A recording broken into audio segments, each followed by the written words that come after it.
السلام علیکم ورحمۃ اللہ۔ آج ہم جوامع الکلم کی حدیث نمبر 19 اور حدیث نمبر 20 پڑھیں گے۔ اعوذ باللہ من الشیطان الرجیم، بسم اللہ الرحمن الرحیم۔ حدیث نمبر 19، کن فی الدنیا کأنک غریب او عابر سبیل۔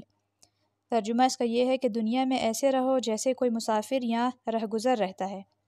حدیث نمبر 20، کفی بالمرء کذبا ان یحدث بکل ما سمع۔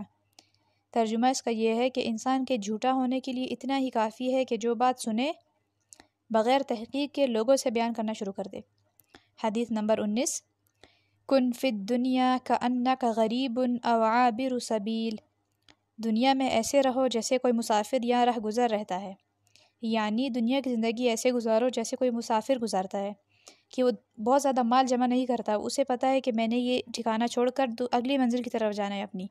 تو نبی کریم صلی اللہ علیہ وسلم نے اپنے بارے میں ایک مرتبہ فرمایا تھا کہ میں ایسے ہوں جیسے ایک چلتا ہوا مسافر تھوڑی دیر کے لیے کسی درخت کے نیچے بیٹھ گیا آرام کرنے کے لیے۔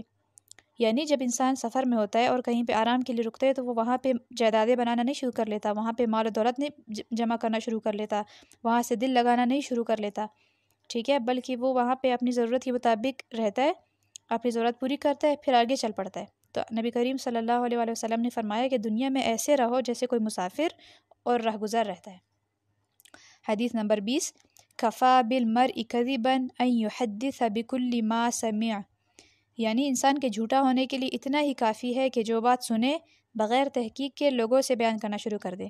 یعنی انسان کے جھوٹا ہونے کے لیے بہت بڑے بڑے جھوٹ بولنے کی ضرورت نہیں، بلکہ اتنا ہی کافی ہے کہ ہر سنی سنائی بات لوگوں سے بیان کرنا شروع کر دے بغیر تحقیق کے۔ جس نے جو کہا، جس کے بارے میں کہا، آپ نے آگے جا کے بیان کر دیا، لوگوں کو اس کے بارے میں بدگمان کرنا شروع کر دیا، کسی کی بھی کوئی بات آپ نے سنی، آگے جا کے لوگوں کو بتانا شروع کر دی، اس کی نشر و اشاعت شروع کر دی، تو وہ بندہ نبی کریم صلی اللہ علیہ وسلم کے قول کے مطابق جھوٹا ہے، ٹھیک ہے، جھوٹا ہے وہ، کیونکہ انسان کے جھوٹا ہونے کے لیے صرف اتنا ہی کافی ہے کہ جو بات سنے بغیر تحقیق کے لوگوں سے بیان کرنا شروع کر دے۔ تو ان دونوں احادیث پر انشاءاللہ عمل کیجیے گا، ان دونوں احادیث کو اچھی طرح سے یاد کر لیجیے ترجمے سمیت۔ اپنا بہت سارا خیال رکھیے گا، مجھے اپنی دعا میں یاد رکھیے گا۔ اللہ حافظ۔